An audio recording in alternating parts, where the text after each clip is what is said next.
Welcome into A to Z Sports Prime Time here at Highmark Stadium. How is morale out there here on the A to Z Sports live stream network? What a mess. What an unbelievable mess this professional football franchise, if you want to call them that, is. We are going to talk about all the different ways that the Tennessee Titans went out and embarrassed themselves 34-10 against the Buffalo Bills. Just behind me here at Highmark Stadium, we have got a lot of sad boy radio to do tomorrow. We got a lot of sad boy prime time to do tonight, but that's okay. We're going to work our way through it. I suppose. I don't know if it's okay. I don't know if you're mad. I don't know if you're apathetic. I don't know if see my fear is that you're going to stop caring. You know what I'm saying? That is my concern. 7 weeks into the NFL season, we're still 2 weeks away from the halfway point, and this team is lifeless. Jay on Twitch says it's therapy time with Buck. Yes, we are going to do that. Bert, who is not doing his job and still has time to be in the YouTube comments, shame on you, says God, Buck looks like a secret agent who just got shagged. Yes, well, at least somebody's getting some action around here, because certainly it's not the local professional football team. They are dreadful. So we will work our way through these things together. We are going to talk about whether the Titans coaching staff was a mistake.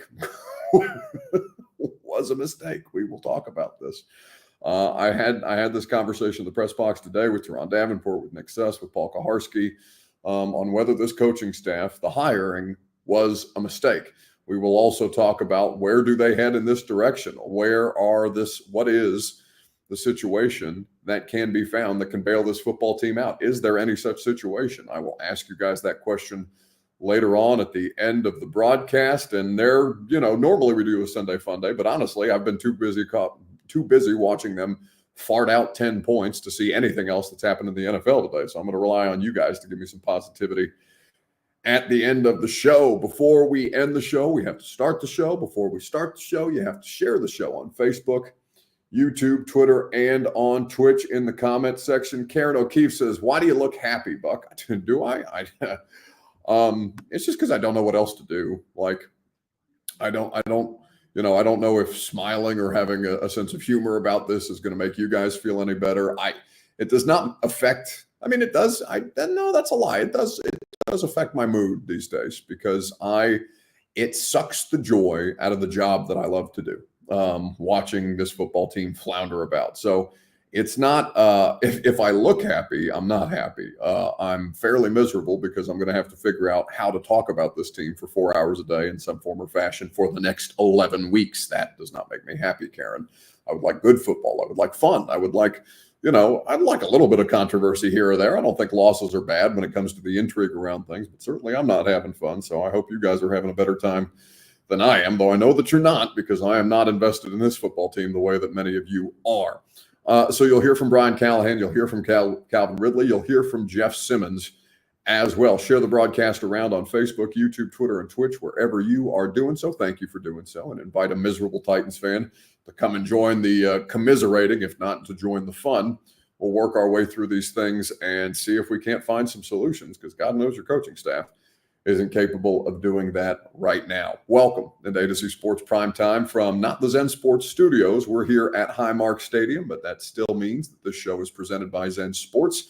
Download the app, plug in the promo code ATOZTN, get up to $100 on your no danger first wager. Presented by Two Rivers Ford, the South's most trusted Ford dealer. Go to Two Rivers Ford in Mount Juliet or online at tworiversford.com for more information. And also made possible by TrueMav Fitness. No workout ever recycled or repeated. Go to truemavfitness.com. Maybe you work out your stress, your misery, your anger, your anxiety about this football team at TrueMav Fitness, where your first workout is free. Okay, so the Titans got stomped today, 34-10. Titans get stomped.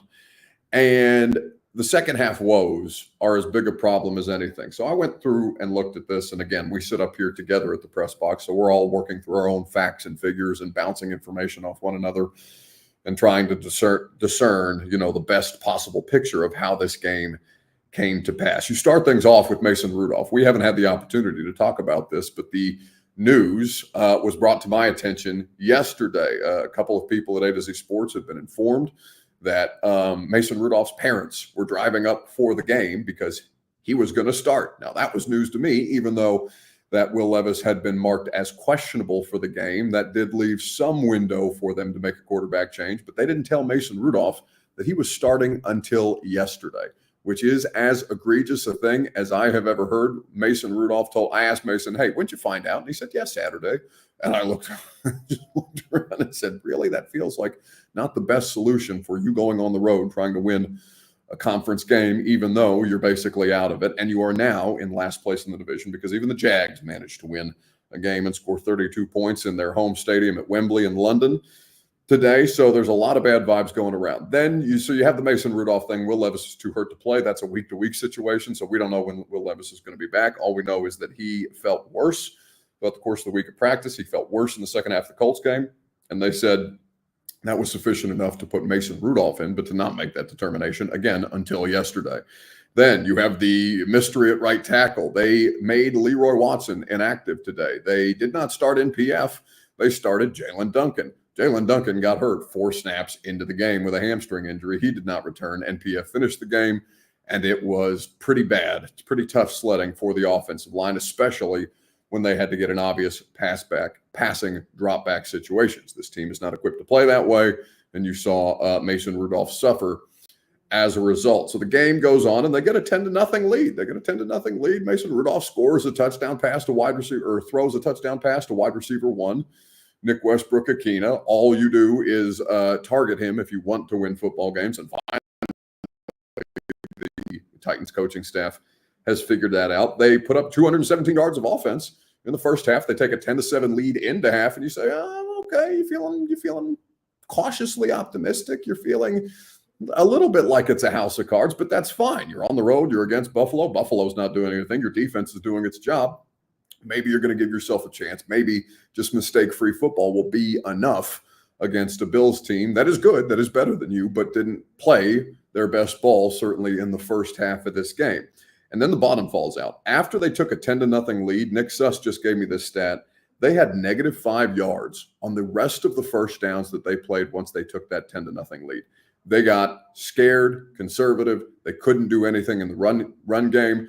The Bills defense locked them up that way. Calvin Ridley had drops. Mason Rudolph had misses. You had miscues all over the place. It was a struggle. They managed 72 yards total, and 50 of those yards came with about 9 minutes left to go in the game when the Bills defense was clearly playing prevent and just letting you bleed out the clock. So 72 yards of total offense in the second half after 217 and the lead. You allowed the Bills to score 34 unanswered points. Every time the Bills touched the ball in the second half, they scored points. Completely unacceptable, 34-10, the final. You now have an offense that is averaging just about as much as Todd Downing did per game in his final season here in 2022. Todd Downing's offense averaged 17.5 points per game. Brian Callahan's offense, with the 31-point performance in there, and you can't take that away from them, is averaging 17.6. So even with the 30-point performance, which Todd Downing did not have in his final year, they are as bad, if not worse, because this thing is a mess. And you have a coaching staff that, I've thought about this a million different times because there's been a couple instances where the thought has crossed my mind. I don't know that they're outright poorly coached, but I know that they're not a well-coached football team right now. They still have a team. They're not a team. They don't play like a team. They don't play like one part knows what the other part is supposed to do. They look a mess out there, and you can clearly tell that as they get into bad situations. Penalties killed them as an offense in the second half as well. They stopped being able to run the football. They could not get into pass-back situations, and they fell apart. Ben Hall says, we look bad at everything. Yeah, pretty close. Captain Crunch says Vrabel didn't close his last 10 home games. That's not true. They won the final home game against the Jacksonville Jags, but you can say what you want about that if you want to do revisionist history. I'm not here to do the revisionist history thing with you, but I cannot help but think, and I picked the wrong graphic here to come back with. I cannot help but think that the Titans, if Mike Vrabel was still the coach, would not be 1-5.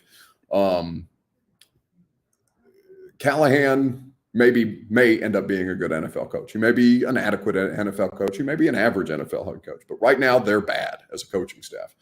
They don't have any answers. And it's a complete and total mess. So the question that I'll ask you first is your Two Rivers Ford take. Who do you blame? Who do you blame most for why this Titans team can't figure it the hell out. Let me know in the comments on Facebook, YouTube, Twitter, and Twitch. I'll remind you that the primetime program is made possible by the South's most trusted Ford dealer. That, of course, is Two Rivers Ford. Go to Two Rivers Ford in Mount Juliet or online at tworiversford.com. They will hook you up. It is also Ford Truck Central. So if you need a new Ford truck for your business or for you personally, Two Rivers Ford is your spot. Go to Two Rivers Ford in Mount Juliet or online at tworiversford.com for more information. Who do you blame most at this point? Who's the voice on this team? They don't have one. They don't have a voice. They don't have an identity. They have a bunch of dudes that were paid money to come in here and play football that don't play well as a team. You have a draft class that has some promise to it, but also a general manager who you have questions about because they built the entire thing around a quarterback that right now isn't playing. But previously, I don't know if Will Levis can't play, but he hasn't been playing good football. In fact, he looks appreciably worse. And you have the coaching staff that was supposed to come in here and maximize the quarterback. And the quarterback play in Nashville has been anything but. It has been terrible. It has been objectively terrible. And again, I don't pin this on Mason Rudolph today. I know what Mason Rudolph is. I know what he's supposed to be able to do. I know what he can't do. And I know that this is not the situation that he should have been called on or put in position to have to dig them out of. This is not Mason Rudolph's fault. I don't think it's DeAndre Hopkins' fault. I don't think it's Lloyd Cushenberry's fault. I don't think it's Quandre Diggs' fault, right? There's a million different things going on here, but this team has no leader, no real identity, no real voice, and no path forward. They don't even have a reason to show up and watch them anymore. Like, what is the biggest highlight? What is the biggest reason to go put on a Tennessee Titans game other than a Will Levis meme? And he's not even playing right now.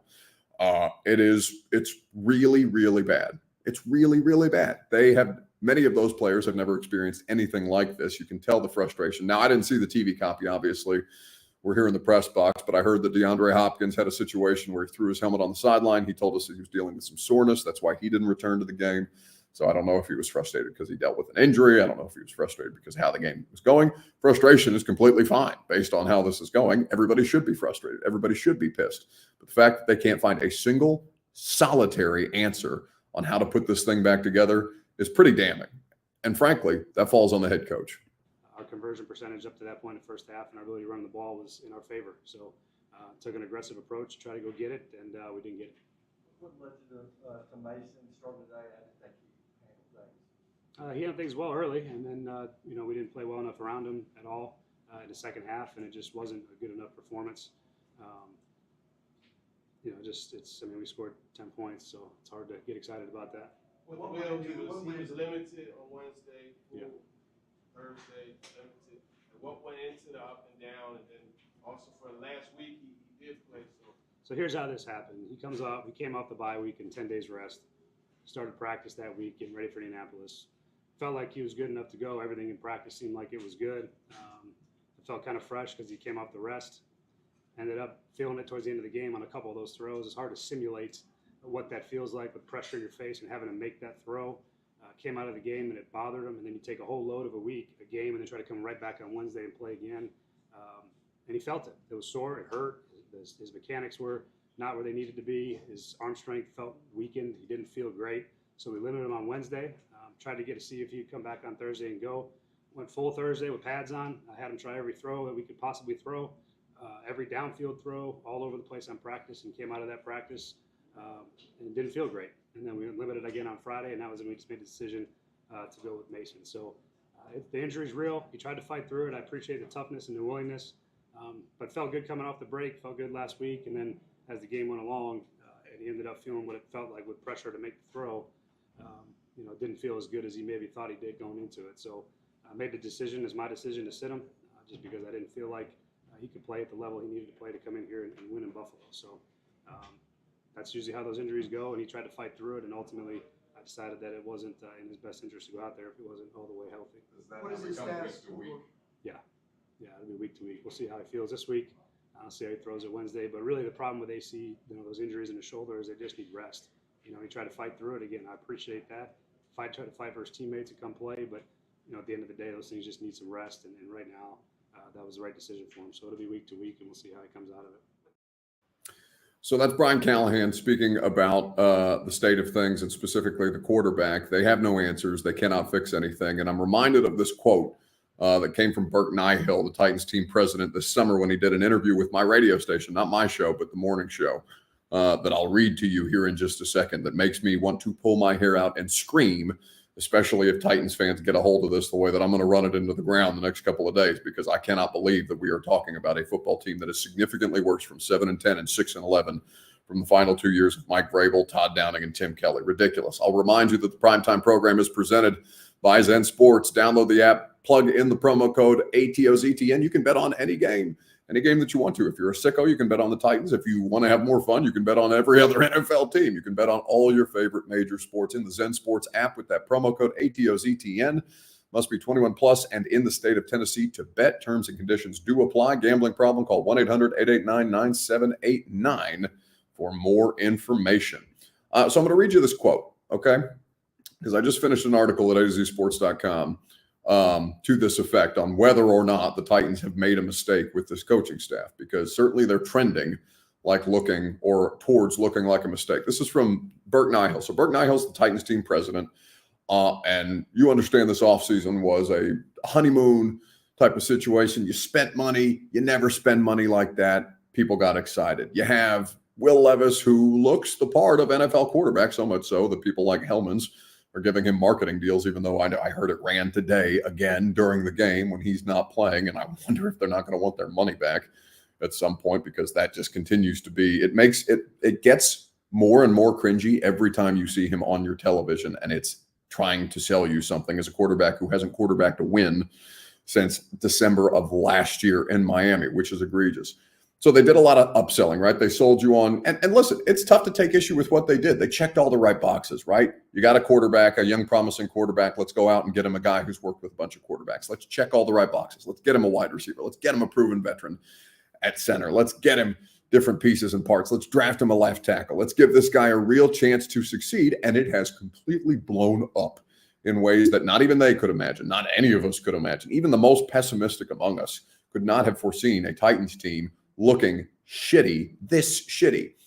And then Burke Nihill, who's making the rounds, understandably, they've built a new stadium. They're trying to sell forward. They're trying to capitalize on the momentum of all these different things and get people excited for Titans football, when the only thing that's going to get people excited for Titans football is winning.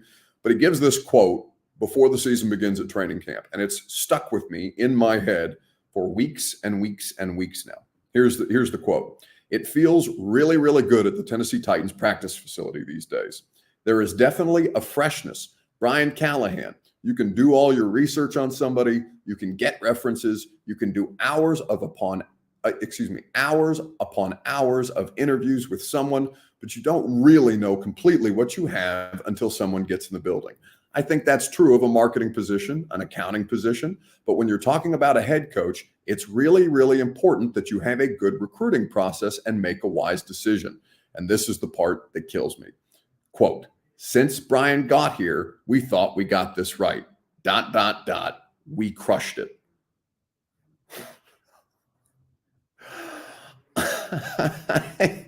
We crushed it. They're 1-5. The one win came on the road at Miami against Tyler Huntley, who was there for like 10 days, maybe not even 10 days, before he got his first NFL start in 2 years. The only thing that the Titans have crushed this year is your guys' interest in them. The team does not have any chemistry at all. The coaching staff that they quote unquote crushed looks at times in game like they have zero answers and cannot stop the bleeding. And again, I say this because 7 games of Brian Callahan is not enough to define him as a coach. I think that he could find ways to learn from this, to grow from this, all these other things, but you cannot get out there with a quote like that. Since Brian got here, we thought we got this right. ... We crushed it. It is unthinkable to me. It is unthinkable to me that you would be so far ahead of the actual product with the marketing of the product that you would let a statement like that get out there. And I'm not blaming Burke Nihill for that. His job is to sell. His job is to get people excited. He helped Amy Adams Strunk get a stadium. Now his job is to help her fill it. It is wild with dates at Detroit. Patriots look friskier than you do right now. They've got more excitement at quarterback than you do right now. That's not an easy game. Then you have dates with teams like the Texans, the Vikings, the Bengals. You play the Jags twice, so maybe you split it. But I'm having a hard time finding 2 more wins on this team's schedule en route to a number 1 overall pick. This is a disaster. This is an absolute disaster. It could not be any worse. I mean, it could be worse. They could continue to lose. They're going to Detroit next week. Detroit's going to smoke them unless something ungodly happens, unless the unthinkable happens. Hopefully nobody gets hurt for either team, obviously, but there's no reason to think that they can pull it out against the Detroit Lions, who just beat the Minnesota Vikings today, handed the Vikings their first loss of the season. This is, I know it's not 0-6 to start the year, but it's worse because there's no Chris Johnson. There's no Vince Young off the bench coming to save you. There's no 8-8 on the horizon for this team. This is a disaster. And again, like I said, it doesn't mean that Brian Callahan is going to be this the entire time, but this is very much a work in progress. And they were way ahead of themselves on the level of excitement that they were generating, because the marketing doesn't help you win football games. And giving more expansive answers at press conferences doesn't help you win football games. And spending all the money that they spent apparently doesn't help you win football games. They don't have a team. They have a bunch of talented players that they paid money that don't play together well. They have a coach and a scheme that doesn't seem to fit the quarterback that they were specifically tasked to come in here and maximize, because the quarterback was in the owner's statement. So obviously Amy Adams-Strunk was given a level of belief that this thing would be salvageable, if not made markedly better. They gave a vision of a new era of offensive football in Tennessee. And that new era is upon us, and it sucks ass. It's wild to me. So, who do you blame? Right now, my primary blame is on the coaching staff. It doesn't matter who the quarterback is; they can't get anything done. Ownership is not absolved from this. We just don't get the opportunity to talk to her, to ask her legitimate questions, to say, hey, who actually wanted Will Levis in the draft room? Was that Vrabel? Was that you? Was that Carthon? All these different things.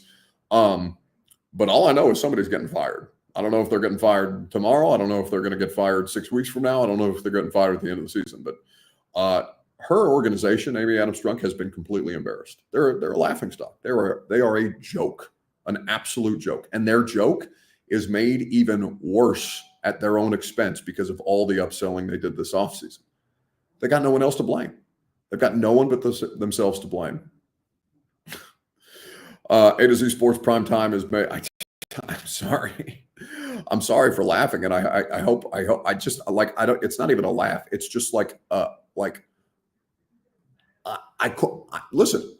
I don't know what I would have done differently for them this offseason. It's completely fair criticism if you're looking at me and being like, well, okay, asshole, what would you have done differently this offseason? And the answer is, I don't know that I would have done that much, but I was very much not in favor of firing Mike Vrabel, but I understand that change is necessary sometimes in NFL organizations. And again, I don't know that not moving on from Vrabel wasn't the right decision, but the decisions that they have made since then have not panned out, and they look like fools. They look like complete and total fools.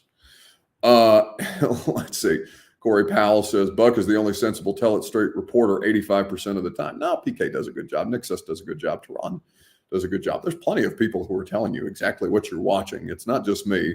I think I just used maybe more colorful language than other people from time to time. But no, there's plenty of people who are out here giving you fact-based analysis on how this organization has failed you. They have failed you. Make no mistake about it. They have absolutely failed you. And again, they don't have answers on how it's going to get better. A to Z Sports Prime Time is made possible by the great people at the Ashton Real Estate Group of RE/MAX Advantage. Go to GaryAshton.com. Get your dream address without the stress. The Ashton team is here to help you succeed like they helped me succeed. I got my dream address without the stress, courtesy of Gary, over 5 years ago. My property value has doubled because I just followed this man's instructions, followed this man's advice. They will not steer you wrong. They will help you maximize everything that you are looking to do with your real estate investments. GaryAshton.com for more information. So with everything that's going on right now, I think that this was, as bad as it gets. Major Key says, Buck has great delivery. It's not what you say, but how you say it. Well, fair enough. I appreciate that. Pollard has been the only bright spot, says Mike McCown. And even he's getting left out to dry today because they tried to run it on a 4th and 2 from their own 44 and got stuffed. this is the thing that makes my head explode if I'm watching them, and I can't imagine how you guys feel. They don't go for it on a fourth. It was technically 4th and 3, but it's fourth and a very short 3 from the Buffalo 7. After they complete a 10-yard pass, they get behind the sticks a little bit, but they complete a 10-yard pass. They have an opportunity at the Buffalo 7. They choose to kick a field goal to go up 3-0 instead of going for it on 4th, and we'll call it a very short 3. And I'm looking around, and we're all looking around at each other being like, isn't this a spot where you go for it on the road? If you've got legitimate belief in your offense to go up 7 as opposed to going up 3 with Josh Allen at home on the other side. And it took them a couple of drives to get going. It did take the Bills a couple of drives to get going. Titans defense with a bunch of backups because L'Jarius Sneed was enacted today. They're out there with 3rd and 4th string corners trying to win a football game. And Josh Allen definitely got the better of those corners in the second half of football. There were mismatches all over the place. So they don't go for it on the 4th and 3 at the Buffalo 7, but then they choose to go for it in the 3rd quarter on their first possession on a 4th and 2 at their own 44. Pollard gets stuffed, loss of 3. Bills easily drive 41 yards, 6 plays, touchdown for the lead after the Titans had the 10-7 lead at the time. It's just the decision-making is so confusing. The challenges so far this year have been questionable at best. I know that Callahan won his challenge today on a technicality, but even still, it was still such a mess. Still such a mess. Do you think we will win a game at all this season? I mean, the Patriots are terrible, but you might be worse. I mean, this is the worst team in football. This is the worst team in football. Jags won a game today. Patriots are bad, but I think you genuinely might be worse because what you've got is so much better to use. So much what you have at your disposal is so much better than the Patriots have right now. The Patriots, you understand why they're a bad football team. The Titans, I cannot for the life of me wrap my head around it. It is completely perplexing how they continue to get worse week after week after week. Don't these losses start to feel worse? Joseph Mitchell says, "Hey, Buck, just watching Paul on live too. Chief is literally right behind me. We're getting ready to ride to the airport together here in about 10 minutes. So I have to keep it moving here on the primetime program. But for everything that's going on right now, how you fix this thing is, I mean, I need to ask you guys for answers. I'm out of answers. I've got to talk about them for 4 hours a day. I got nothing. We keep asking your coaching staff about it, but they got nothing. So Chosen says, Buck, any guesses on where D-Hop's going? I hope somewhere good where he can win a Super Bowl, man. That man deserves so much better. He is such a good soldier about all this stuff. But the question that I'm going to ask you here as we wrap up primetime is, what will the Titans record be by the end of the season? Let me know on Facebook, YouTube, Twitter, and on Twitch. In the comments section, we will discuss at length together. You'll hear from Jeff Simmons and Calvin Ridley right after I remind you that the primetime program is made possible by True Math Fitness in the Gulch. Get your first workout free as a Middle Tennessee resident at True Math Fitness, personal training, group fitness classes, an open gym that is unlike any other facilities that are top-notch, and it's all conveniently located in downtown Nashville in the Gulch. Go to TrueMathFitness.com, get your first workout free courtesy of A to Z Sports, and enjoy the best workout in Middle Tennessee. What will the record be at the end of the season? God's Child is saying 1-16. Ocho, 4-10. 2-15 for Michael Washington. 1-15 for Brian Malone. 3-13, says the optimistic Billy Jordan Jr. Mark Beach also with some optimism, as is Major Keys and Chosen. 3 is about as many as I'm willing to give you. I think that the Patriots are beatable at home, even though you haven't won a game at home. Brian Callahan set out to make the Nissan Stadium one of the most fearsome venues in the NFL. I'm at one of the most fearsome venues in the NFL. I don't think anybody's going to be at that Patriots-Titans game in a couple of weeks. The Toilet Bowl, as it is going to be appropriately called. I don't know that either team will have more than one win at that point because, I mean, certainly it's hard for me to imagine this team going on the road and beating Detroit after the way that they've languished here. But football is weird, so anything can happen, I guess, except for a Titans win and a decent offensive performance. Think about this, okay? This is why I don't feel optimistic about it getting better. They have scored, and I had to double check the numbers on this. They have scored only 40. They played 6 total games. They have scored only 43 total second half points this year. Only 12 points in the fourth quarter alone this year. It is languishing. It falls off a cliff. And again, they can't figure out how to fix it. How many in a row does Callahan have to lose to get fired? Here's why I think that Brian Callahan's safe. It's the only reason I think that Brian Callahan's safe, because Amy Adams-Strunk is not somebody who enjoys embarrassment.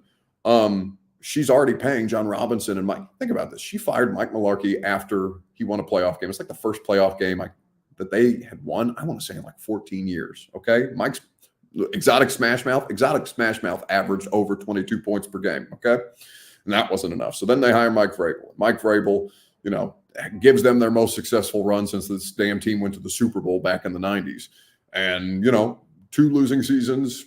Mike is not disagreeable with is not agreeable with ownership and with their GM decision that they made. So they get rid of Mike and they bring in Callahan. Okay. You fired a coach with a winning record. You fired a coach that not a lot of people thought you should fire. But you understood the logic. You understood, again, they're checking the right boxes, all these different things. She fired John Robinson at 7-4. She fired Mike Vrabel, who's the most successful coach that they've had since Jack Pardee.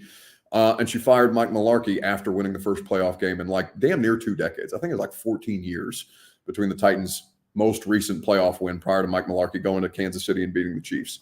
The only reason that I don't think Callahan's going to get fired at the end of the year is because she's paid all 3 of those people to go away. And that's not inexpensive. I think Mike's making like $20 million over the next 2 years to just go hang out in Cleveland, be back home and take an administrative job in the front office, figuring out and probably waiting on his next opportunity, whether it's the Jets, the Eagles, or otherwise. That's what it is. She paid John Robinson. She gave John Robinson an extension like the February before she fired him in November of that year. So this is real money on the books, and that's second contract money for a coach and a general manager. And I don't think Mike Mularkey's still on the books because that was a long, long time ago. PK, I can hear him yelling in the background. That's hilarious. But all of this is a mess. So the only reason that I don't think that he's going to get fired at the end of the year is because she's paying a lot of money for a lot of people that she's already fired. And at some point, your balance comes due, and she's also paid a lot of money to players. You have to have that guaranteed money in escrow for Ridley, for Cushenberry, for Snead, for Murray, for all these other players that Rand Carthon and Chad Brinker and their staff. I think those 2 are less safe than Callahan is. Heads are going to roll at some point if this continues. But the front office, I feel like, is less safe because the front office sold her on a quarterback that they drafted, and now they can't do anything with.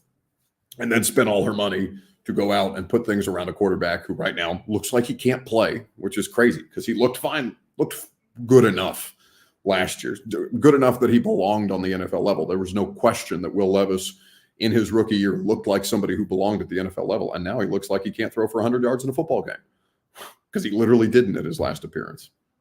Nonsense, complete and total nonsense.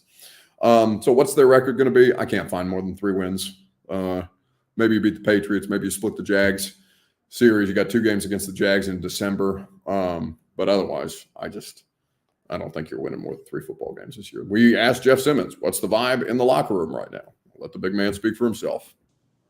We didn't do a good job in the second half. That's it. What's happening?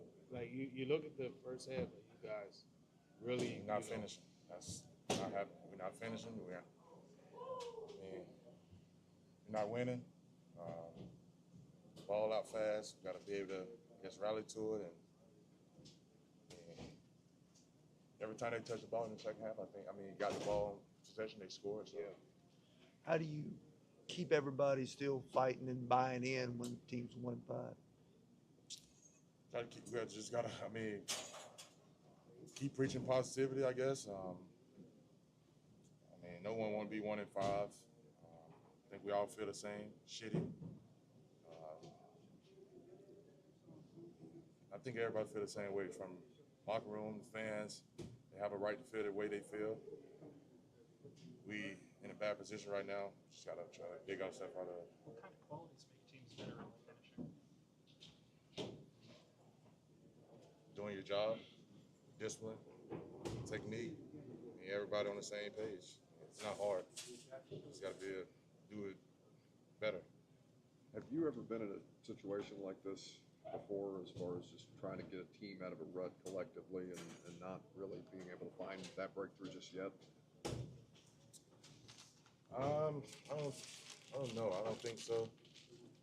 I mean, my last couple years here, even last 2 years, that we didn't make the playoffs, we were still in position to find a way. All we needed at the end of the year, of course, we had to win that one game, but it's just like, I don't think I've been in a situation like this where, 1-5,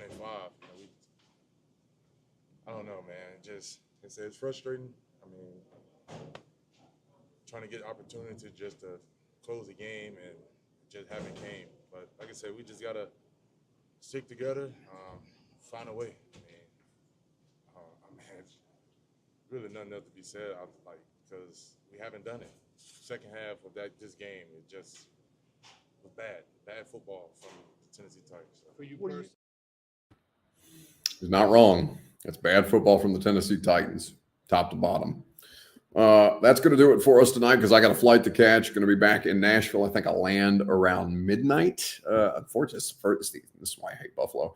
There's only so many direct flights, and this is the only flight that's here that I got to change planes. So I'll get back to Nashville around midnight. Hopefully, I get to my bed around 1. We'll do the radio tomorrow at 10 a.m. And I'm monitoring myself here because there's a bunch of Bills writers who are trying to write very close to where I'm at, so I didn't feel like I would like I should ruin their work environment by screaming, even though I want to scream about many things. But tomorrow I feel like I'm going to have some really, really strong words about this organization. Not that the words weren't strong tonight, but the more that I sit here and think about it and stew on it, and also think about the fact that how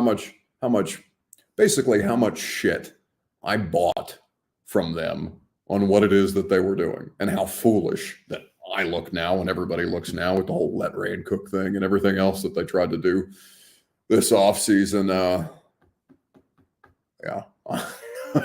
feel like I'm gonna stew on this tonight, and we'll see if my attitude isn't better in the morning. But the more that I sit here and talk through this, because this is my first opportunity to really talk through this and process it all in my head with you guys giving me feedback. I mean, I guess I did that on Twitter, but not like this, right? This is real. This is organic. This is emotional.